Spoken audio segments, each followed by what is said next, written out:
Going to be a quick video of the current fans on the upstairs portion of my house. First up, we have a craft-made Omni with a custom blade set. Very bent out of shape, but that's how it's always been. I've tried fixing it. Reason for the white downrod is the one that's on it is probably longer than the width of this room.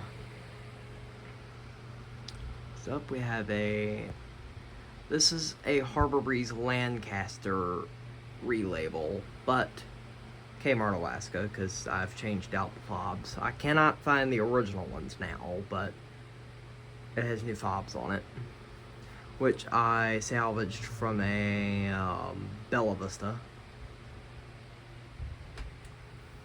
All of these will only be demonstrated on low.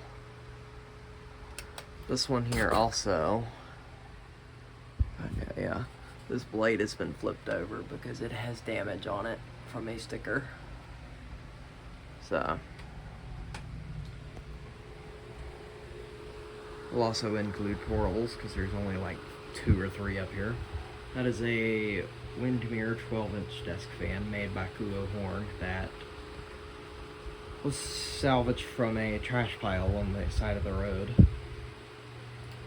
Fans, however, on the floor, I will not show.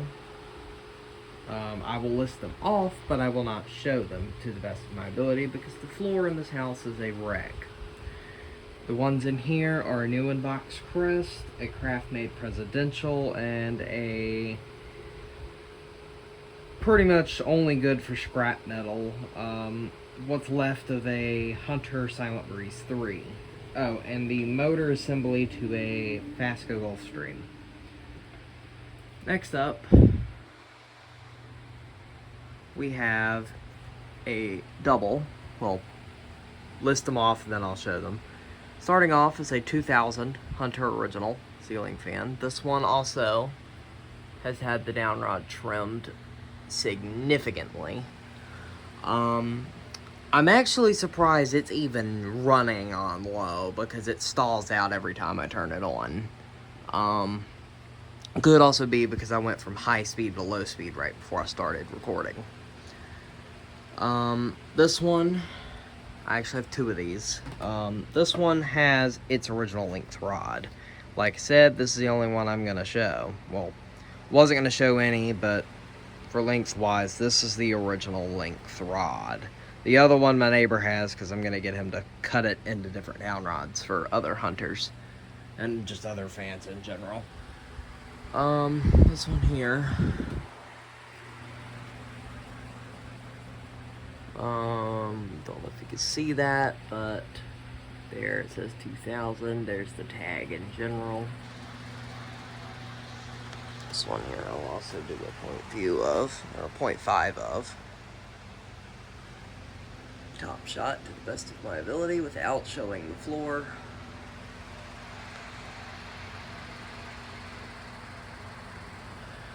Next up is a 1991 Encon Art Deco ceiling fan in literally there's no other word to describe it other than mint condition, because this thing only has 2 blemishes on it of the entire fan. One of which being, when I can rotate it to show you, when you adjust the spotlight up, it immediately falls back to the floor. So I have them angled like this and all the way down. This one here, also got this from Vintage Southern Fan Collector. He was also the one that added this because it originally just had a on-off switch.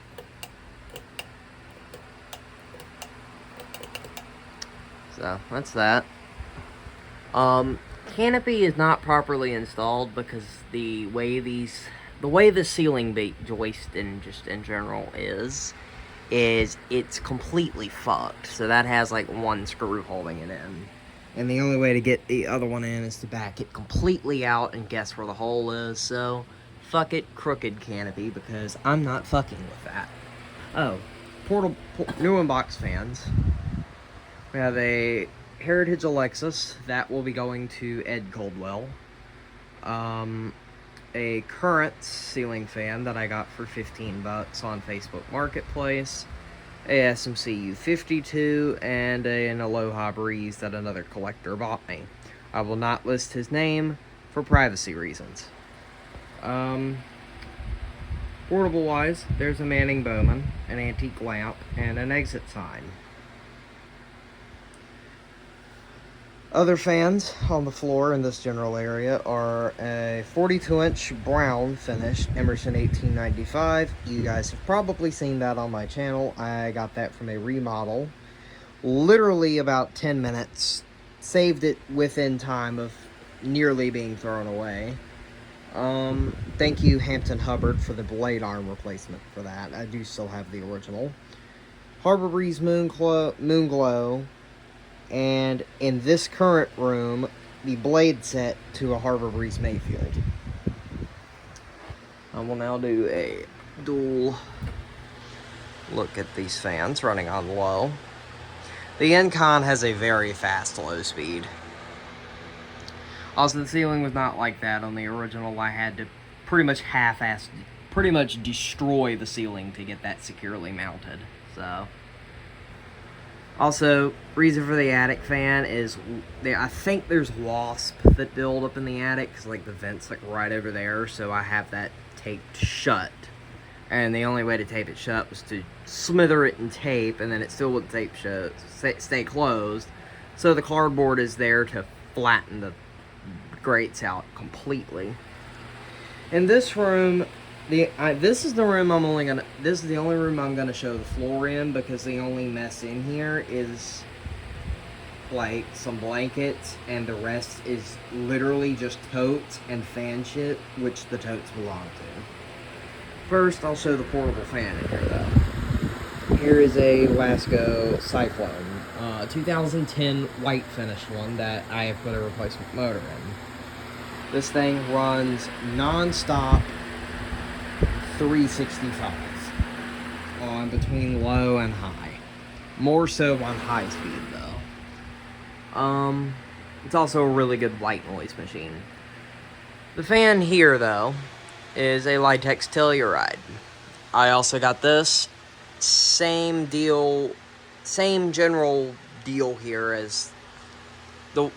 Okay, I also got this from Vintage Southern Fan Collector, along with that and another fan I will show in a different video, because I will also be doing a main floor demonstration video. This one here runs really well. I have the rosewood facing down. Only issue, hold on,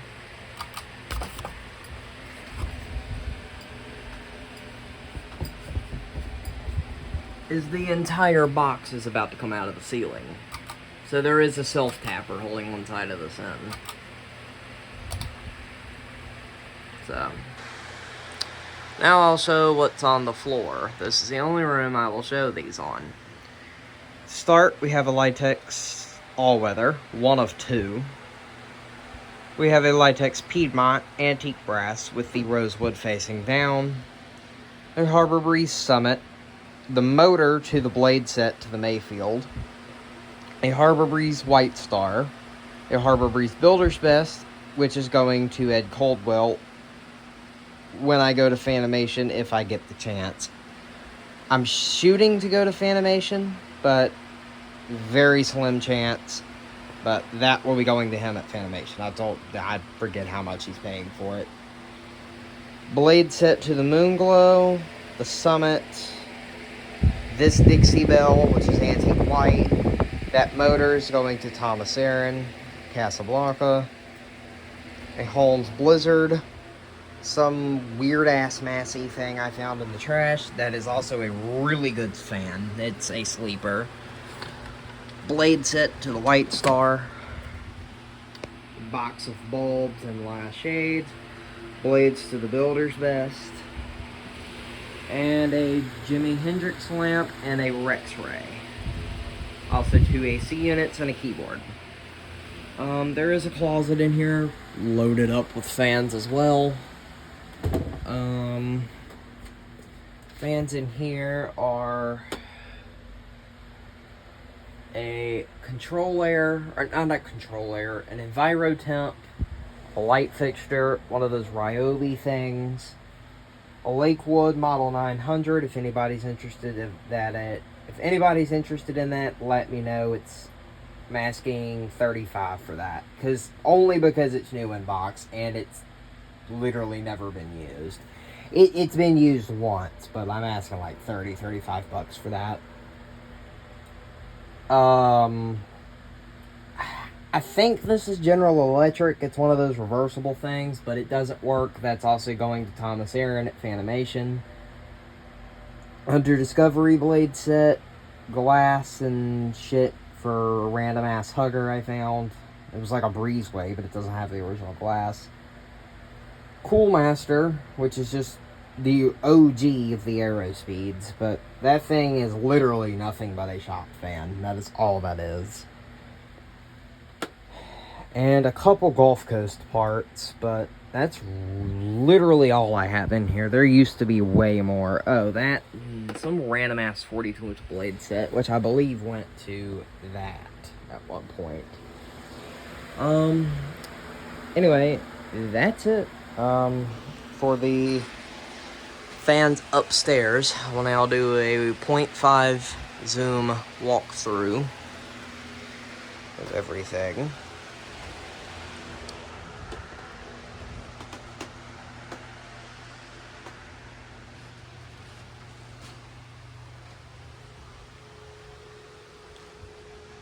And that is it. You guys have a good one. Bye.